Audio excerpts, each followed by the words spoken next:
اردو شاعری میں مخمس کے نام سے 5 مصرعی نظمیں موجود ہیں جی اساتذہ نے مخمس میں بہت کام کیا ہے مصحفی نے خاصا کچھ لکھا مخمس انہیں پسند تھا جمیل مظہری صاحب نے مرثیے میں یہ تجربہ کیا کہ مسدس سے مخمس میں آئے اور مخمس لکھے انہوں نے جوش ملی آبادی کے ہاں مخمس موجود ہیں اور بہت سارے شعراء کے ہیں یہ کوئی ایسی چیز نہیں تھی کہ کوئی ایسی اچھوتی چیز ہو کہ چند مخصوص لوگوں نے لکھی ہو بالکل اسی طرح جیسے مسدس آپ بھی لکھ سکتے ہیں ہم بھی لکھ سکتے ہیں کوئی شاعر بھی لکھ سکتا ہے ایسی کوئی بات نہیں ہے کہ اس پہ کوئی مہر تخصیص لگی ہوئی ہے ایسی کوئی بات نہیں ہے یہ ایک فارمیٹ ہے مخمس میں کیا ہوتا تھا کہ مخمس میں 4 مصرے ہم قافیہ اور ردیف ساتھ ہوتی تھی ایک ہی طرح سے بالکل اور اس کے بعد ایک مصرع شاعر متعین کرتا تھا اور اس مصرے کے قافیے کو اور ردیف کو ریپیٹ کرتا تھا ردیف تو برقرار رہتی تھی اس کی لیکن قافیہ بدلتا رہتا تھا اور 5واں مصرع بدلتا رہتا تھا لیکن قافیہ برقرار رہتا تھا قافیے کی شرط برقرار رہتی ہے یعنی قافی سے مراد یہ نہیں ہے کہ لفظ اس قافیے کا لفظ بدلتا نہیں تھا لیکن قافیے کی پابندی کی جاتی تھی جیسے پہلے جگہ اس نے نظر لکھا ہے تو وہ دوسری جگہ مخمس کا جب ایک مصرع لکھے گا تو وہ خبر لکھ دے گا رہگزر لکھ دے گا میری مراد اس بات سے ہے یہ بات ہو گئی اس کے بعد ہمارے نئے دور میں محمد امین آئے انہوں نے ملتان کے شاعر ہیں انہوں نے خماسی کے نام سے ایک تجربہ کیا اور خماسی میں 5 مصرے آلموسٹ کسی بھی غزل کی بحر کوئی بھی جو بحر ہو کوئی بھی زمین ہو اس کے لحاظ سے انہوں نے 5 مصرے کہے اور ایک سے مصرے ان میں قافیے کی پابندی تھی ردیف برقرار رہتی تھی اس طرح ہوا جیسا کہ مجھے یاد پڑتا ہے غالباً خماسی اسی طرح انہوں نے لکھی ہے لیکن یہ 5 مصروں کی کہانی اردو شاعری تک ختم نہیں ہو جاتی بلکہ یہ جاپان تک جاتی ہے بلکہ جاپان چونکہ 16ویں صدی اور 17ویں اور 18ویں صدی میں یہ کام بہت ہوا جیسے آپ لوگ یہ آج کی اردو دنیا کے لوگ ہائیکو سے واقف ہیں اسی طرح 5 مصرعی نظمیں ان کی واقع کے نام سے آئیں شروع میں اسے تنقہ بھی کہا گیا واقع میں اور ہائیکو میں کیا فرق ہے کہ ہائیکو میں ایک ان کا جو مروجہ اور مسلمہ جو اوزان ہیں ان میں 5 + 7 + 5 واقع میں جب یہ چیز آتی ہے تو کیا ہو جاتی ہے کہ 5 + 7 + 5 + 7 + 7 ٹھیک ہے اگر آپ کا پروگرام اس بات کی اجازت دے کہ میں ناظرین میٹرو 1 کو مصحفی کا ایک مخمس سنا دوں اور ایک واقع جناب محسن بھوپالی کی کتاب سے جو ان کی کتاب ہے منظر پتلی میں 1995 میں چھپی ہے ان کی کتاب ہائیکو ہیں اور کچھ واقع ہیں وہاں سے تو محسن بھوپالی کے حوالے سے ہمارے ایک یاد رفتگاں کے حوالے سے ایک بات ہو جائے گی اور ہم اپنے ایک بہت سینئر شاعر کو یاد کر رہے ہوں گے آپ کا کیا خیال ہے آپ سننا چاہیں گی آپ چونکہ پروگرام میں اتنی وسعت نہیں ہے ہمارے پاس تو کچھ محدود ہی وقت ہوا کرتا ہے یقیناً ہم جانتے ہیں یہ چاہتے ہیں بنیادی طور پر کہ ہمارے معزز مہمان جو پروگرام میں تشریف لائے ہیں اور اپنا بہت قیمتی وقت اس پروگرام کے لیے انہوں نے وقف کیا ہے اس میں ہم ان سے مکالمہ بھی کریں اور ان کی شاعری بھی سنیں یہ ہمارے پروگرام کا بیسک مزاج ہے بنیادی مزاج ہے ہمارے پروگرام کا تو میں یہ چاہوں گی کہ ہم مکالمہ بھی کرتے رہیں آپ نے اتنی خوبصورت باتیں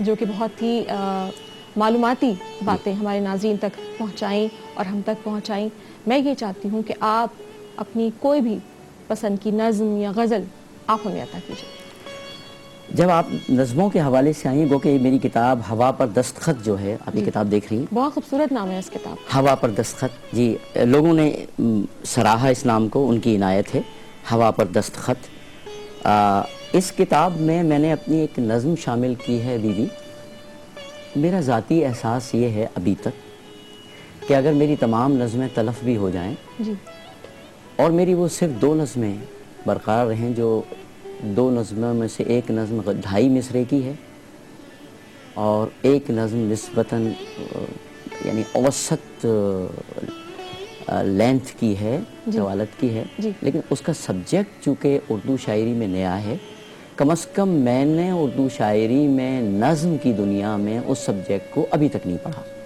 ویسے میں کوئی بہت زیادہ وسیع صاحب مطالعہ آدمی نہیں ہوں اور مطالعے کے بارے میں کسی کا بھی دعویٰ مشکل ہے کہ وہ پورا اترے یہ تو ایک سمندر ہے لیکن میں پھر بھی یہ چاہوں گا کہ اس نظم کو نظر قارئین و نظر ناظرین کروں. پہلے میں اپنی وہ 2.5 مصرے کی نظم جس پر اساتذہ کی بڑی مہریں ہیں اور انہوں نے بڑی یعنی مجھے ان کی تمام وہ اسناد جو انہوں نے پیش کی اور عنایتیں ہیں ان کی، اس سے میرے اندر یہ کانفیڈنس پیدا ہوا کہ شاید یہ نظم ہو گئی. یہ نظم ریاض کے زمانے کی نظم ہے، جس زمانے میں 83 کی نظم ہے میری یہ، اور آج تک وہ نظم اسی طرح چلی آ رہی ہے اور اس نظم کی فرمائش بھی مجھ سے بہت ہوتی ہے جب ہم نظم سنانے لگتے ہیں. تو 2.5 مصرے کی وہ نظم سنیے اور اس نظم کی وسعت اور سبجیکٹ کی صلابت اور ہم جن کرائسس سے گزر رہے ہیں ان کرائسس کا قلم بند کرنا دیکھیے گا 2.5 مصرے میں. ایسا لگتا ہے شاید ساری کہانی آ گئی ہے. عرض کیا، ہوا میں جو اڑتے نظر آ رہے ہیں، ہوا میں جو اڑتے نظر آ رہے ہیں، پرندے نہیں ہیں، پرندوں کے پر ہیں. بہت اچھا، بہت خوب، یہ بہت اچھا، پرندوں کے پر ہیں، پرندے نہیں ہیں. بہت خوب. پرندے قتل ہو گئے ہیں، جی پرندے مار دیے گئے ہیں. جی میں کن پرندوں کی بات کر رہا ہوں اس کا ابلاغ ہو جانا چاہیے اہل علم کو. جی جی. میں کن پرندوں کی بات کر رہا ہوں. ہوا میں جو اڑتے نظر آ رہے ہیں، پرندے نہیں ہیں، پرندوں کے پر. اور ہوا اور یہ برین ڈرین، آپ شاید ان استعاروں کی وسعتوں کو اور گہرائی اور گہرائی کو سمجھ رہے ہوں گے کہ ہم نے کیا کہنے کی کوشش کی ہے. جی اور اب میں اپنی نظم سنانا چاہوں گا ایک اولڈ پیپلز ہوم کو وزٹ کرنے کے بعد کی جو کیفیت مجھ پر طاری ہوئی. جی وہ اتنا شدید امپیکٹ تھا مجھ پر نصرت کہ، اور یہ بھی بتاؤں کہ 86 میں نے وزٹ کیا تھا بامبے میں، اور یہ نظم جا کر کہیں ہوئی ہے 98 میں. ایسا نہیں تھا کہ کوئی رپورٹنگ کر رہا ہوں میں کسی آنکھوں دیکھے واقعے کی، نہیں، یہ میرے لہو میں یہ واقعہ اور یہ دکھ پڑا رہا، اور لہو میں جب مدغم ہو گیا یہ دکھ، لہو کا حصہ جب بن گیا تو پھر وہ ایک سرچشمہ پھوٹا اور پھر ایک نشست میں میری یہ نظم ہوئی. اگر میری یہ 2 نظمیں میرے پورے شاعری میں نظم کے کریئر میں برقرار رہ جائیں یا باقی رہ جائیں تو نظم کے اعتبار سے مجھے زندہ رکھنے کے لیے کافی ہیں یہ 2 نظمیں. اور یہ شاید میرا خیال نہیں ہے، یہ اساتذہ کا خیال ہے میرے بارے میں جو مہربان اساتذہ ہیں. میں یہ نظم آپ کی خدمت میں پیش کرنا چاہوں گا. اور میٹرو 1 پر ٹی وی، میں اس کو عالمی مشاعرے میں بھی پڑھ چکا ہوں، لیکن میٹرو 1 کو یہ شرف حاصل ہونے جا رہا ہے کہ میں پہلی دفعہ کسی ٹی وی کے پروگرام میں اس کو پیش کر رہا ہوں. جی جی. آپ دیکھیے گا، میرے ساتھ ساتھ سفر کیجیے گا اس نظم میں، اور نظم کی لفظیات ہی میں نہیں کیفیتوں کے ساتھ بھی سفر کیجیے گا. عرض کیا، تو اپنے گھر کے آنگن سے تم اس سوکھے شجر کو کاٹ ڈالو گے. پہلے میں لوگوں کو اولڈ پیپلز ہوم سمجھا دوں گیا. نصرت، کیا خیال ہے آپ کا؟ ہمارے معاشرے میں بھی اس کا بہت رواج ہو چکا ہے، اور جیسے کہ اخلاقی قدریں مٹتی جا رہی ہیں، اور ہم ایک ایسی تباہی کے دہانے پہ پہنچ چکے ہیں کہ ہمارے ہاں بھی اس کا رواج پیدا ہو گیا ہے. اور میں سمجھتی ہوں کہ عیدی صاحب کا بڑا احسان ہے یقیناً ہمارے بزرگوں پر. وہ لائق صد سلام ہے، وہ تو 100 لائق سلام ان صد کو کرنا احترام چاہیے ہے. کہ انہوں نے کم از کم ان لوگوں کو رہنے کے لیے چھت تو فراہم کر دی. یقیناً. ورنہ یہ کہ جیسے ہمارے معاشرے میں ہم یہ کہا کرتے ہیں کہ ہمارے معاشرے میں فیملی سسٹم بہت توانا ہے، مضبوط ہے، لیکن اس کے باوجود ہمارے ہاں بھی یہ سمجھ میں آنے لگا ہے. اور اگر آپ کا کبھی اتفاق ہوتا ہو پاکستان کے ٹاک شوز دیکھنے کا، آپ دیکھیے کہ وہاں پر لوگ کس قسم و کرسی کی عالم میں اپنی جو ان کی آپ بیتی ہے وہ بیان کر رہے ہوتے ہیں. بالکل. آپ اپنی نظم سنائیے، میں سمجھتی ہوں اس کا ابلاغ ہو جائے گا. یقین. عرض کیا کہ تو اپنے گھر کے آنگن سے تم اس سوکھے شجر کو کاٹ ڈالو گے، ذرا سا بھی نہ سوچو گے کہ کل یہ کتنا سرسبز و تناور تھا، بہت اچھا، بہت گھنا تھا، سایہ گستر تھا. تم اس بوڑھے شجر کو کاٹ ڈالو گے، وہ دن، وہ گرم دن، جلتے جھلستے بے اما دن بھول جاؤ گے کہ جب چربی بدن کی آب نمکی میں بدلتی تھی، کہ جب چربی بدن کی آب نمکی میں بدلتی تھی کہ جب آتش فشاں سورج تمہارے جسم سے ٹھنڈے دنوں کا اجر لیتا تھا، بہت اچھا. تمہیں سرتا قدم جھلسا کے رکھ دیتا تھا اور تم اس شجر کے سائے میں آ کر سکون کا سانس لیتے تھے. یہی وہ پیڑ ہے جس نے تمہیں چھاؤں کی لذت اور ٹھنڈک کی مسرت سے شناسائی عطا کی تھی. یہی وہ پیڑ ہے جس نے تمہیں چھاؤں کی لذت اور ٹھنڈک کی مسرت سے شناسائی عطا کی تھی. تمہارے نرم اور شاداب جذبوں میں اسی سوکھے شجر کے رنگ اب تک لہلہاتے ہیں. بہت اچھا. لہو کی گردشوں میں بھی اسی کی جھومتی شاخوں کا رقص والہانہ ہے. اسی بوڑھے شجر نے تو تمہیں معنی جوانی کے سکھائے تھے. تمہیں اب تو بڑی نرمی، بہت گہری توجہ اس شجر پر صرف کرنی تھی. تمہیں تو اپنی قربت کا اسے مرکز بنانا تھا. تم اس بوڑھے شجر کو کاٹ ڈالو گے تو گویا تم نے اپنے سارے دروازے تقاضائے محبت، جذبہ احسان مندی اور شعور حسن اور ذوق لطافت کے مقفل کر دیے ہیں. اور اب تم آنے والے پھول ذہنوں میں بوڑھے شجر کو کاٹ دینے کی روایت منتقل کرنے چلے ہو. بہت اچھا. اگر یوں ہے تو پھر یوں ہی صحیح، لیکن بس اتنا یاد رکھنا، تمہاری ہر صدا ایک گونج رکھتی ہے. تمہاری ہر صدا ایک گونج رکھتی ہے. تمہارے ہر قدم کا راہ میں ایک نقش بنتا ہے. مثالیں پیچھا کرتی ہیں. بہت خوب. مثالیں بہت خوب. پیچھا کرتی ہیں. بہت اچھا. مثالیں بہت خوب. پیچھا کرتی ہیں. اتنی بوجھل ہو گئی فضا اس نظم کے بعد. دیکھیے نا اور ہم کیسے یہ کیسے ایک المیوں سے گزر رہے ایسا ہیں. المیہ ہے ہمارے معاشرے کا جو میں سمجھتی ہوں کہ اگر یہ یہیں پر رک جائے تو یہ بہت اچھا ہوگا ہمارے معاشرے کے لیے اور اس ایک پورے منظر کے لیے جو ہمیں تباہیوں کی طرف لے کے جا رہے ہیں. بہرحال ہم اپنی گفتگو کی طرف واپس آتے ہیں. یہ بتائیے گا کہ آپ نے تلفظ اردو شاعری میں بہت کام تلفظ کیا. الفاظ بہت کام کیا. اچھا، بڑی دلچسپ بات تو یہ ہے کہ جیسے جیسے غلط العام اور غلط العوام کی بحث بہت شدید ہوتی جا رہی ہے، ویسے ویسے یہ چیزیں جو ہیں وہ اور شدت سے سامنے آ رہی ہیں، لیکن اس کے باوجود غلط العام ہی جو ہے وہ رائج ہے. کبھی آپ نے سوچا اس بارے میں؟ آپ نے اتنا کام کیا لیکن اس کے باوجود اس کے کچھ اثرات شاید مرتب نہیں ہو سکے. دیکھیے، انسان، ہمارا آج کا معاشرہ، ہمارے آج کا انسان، دراصل کئی 3-4 بڑے انقلابات آ گئے ہیں پچھلے 50 سال، یا اور فلٹر کروں اس بات کو تو 20 سال. جی.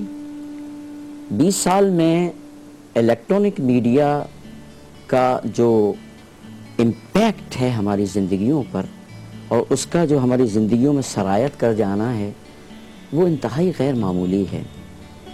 آج کا آدمی ویژن کا آدمی بن گیا ہے جی. اور اس کا ناطہ تقریباً کتاب سے ٹوٹ چکا ہے، یا اگر ٹوٹا نہیں ہے تو بوسیدہ ہو چلا ہے وہ ناطہ، جی. یا ٹوٹنے والا ہے. گو کہ میں اس یقین واثق پر قائم و برقرار ہوں کہ کتاب کو کوئی بھی دور ایلیمینیٹ نہیں کر سکتا، ایکسکلوڈ نہیں کر سکتا، اس لیے کہ کتاب کا لکھنا اور کتاب کا ہونا سنت الہی ہے. بے شک.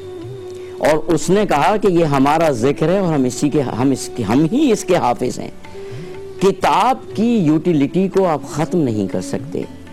ویژن کو آپ کنڈینس کرتے کرتے موبائل میں تو لا سکتے ہیں، لیکن موبائل میں بھی کتاب پڑھنے کا مزہ نہیں لا سکتے. آپ کتاب پڑھنے کا جو لطف ہے اور جو روایتی جو حسن ہے اور جو لطافت ہے اور جو تلذذ ہے کتاب پڑھنے کا، اسے آپ ہٹا نہیں سکتے زندگی سے. جی. لیکن مسئلہ پھر بھی یہی ہے کہ اس کا ناطہ ٹوٹا ہے. آج کے آدمی کا ہو یہ رہا ہے کہ لوگ، لیکن یہ بھی میں بتا دوں کہ ہم آج کا آدمی اگر کہیں گے تو کہاں کا آدمی؟ دیکھیے، آج امریکہ، یورپی برادری، کینیڈا اور فار ایسٹ، لیٹ می سے ٹو دیٹ ایکسٹینٹ، کہ مشرق بعید کے حوالے سے بھی اگر ہم بات کریں تو آج بھی وہ کتابوں کے پڑھنے کے اس قدر عادی ہیں کہ ہر سفر میں ہر وقت آپ ہنسیں گی جو بات میں کہنے جا رہا ہوں اور ناظرین چونکیں گے اس بات پر کہ وہ اپنے واش روم میں کتابیں رکھتے ہیں. امیجن کریں گی آپ, شوق مطالعہ یہ ہے کہ وہ اس وقت کو بھی ضائع نہیں کرنا چاہتے.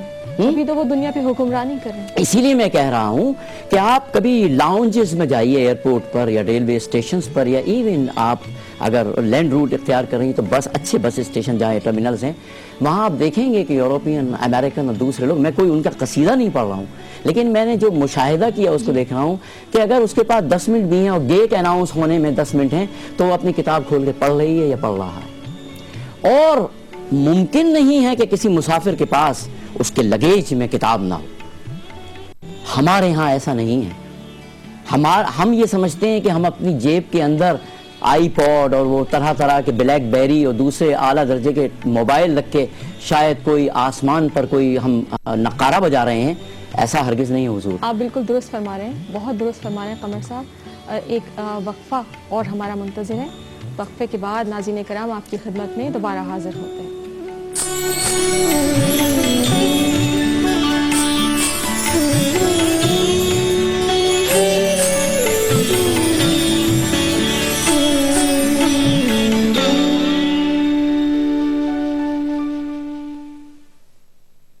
یہ روزانہ جانے کتنے جراثیم ساتھ لاتے ہیں. نہانے کے پانی میں میرا ڈیٹول, نہانے کو بنائے مکمل. شیونگ مطلب کٹس کا ڈر, پانی میں میرا ڈیٹول بنائے شیونگ 100% سیف. گھر میں ڈیٹول کیا کچھ نہیں کرتا. آپ کا ڈیٹول کیا کیا کرتا ہے؟ Infection control society of Pakistan سے تصدیق شدہ ڈیٹول.